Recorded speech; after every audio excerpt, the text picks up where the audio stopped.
Hi, Mang Mahal, ang ating topic ngayon na tinatanong ni June Mark. Ang tanong niya ay, nasasarapan ka ba ma'am kapag halimbawa ang dila ang pumapasok sa bulaklak mo? So, yung pag-usapan for today's video, interesado ka bang malaman kung ano nga kasagot? Please keep on watching para bago yan. Kung bago ka pa lang sa aking channel, please consider to like this video and subscribe my channel.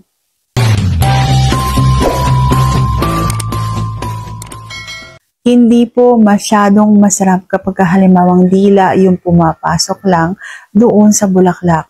Mas gugustuhin ko pa rin na tea yung pumapasok doon.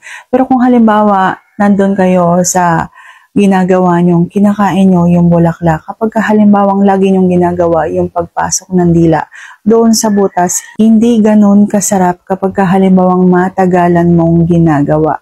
Mas masarap pa rin yung susupsupin mo, yung mula dun sa kanyang pasas pababa. Okay? Pero kung halimbawang tutusukin mo lang ng dila mo, yung loob ng bulaklak, hindi po yun masarap. Iba yung sarap na kapag halimbawang ang pumapasok ay yung tea o kaya naman yung daliri. Iba yung mararamdaman na sarap ng isang babae. Kaya kung halimbawang ako ang tatanungin mo, ang sagot ko ay hindi masyadong masarap. At sana nasagot ko ng tama ang tanong. Hindi pa like this video, please consider to like this video and subscribe my channel. Thank you for watching. See you on my next vlog.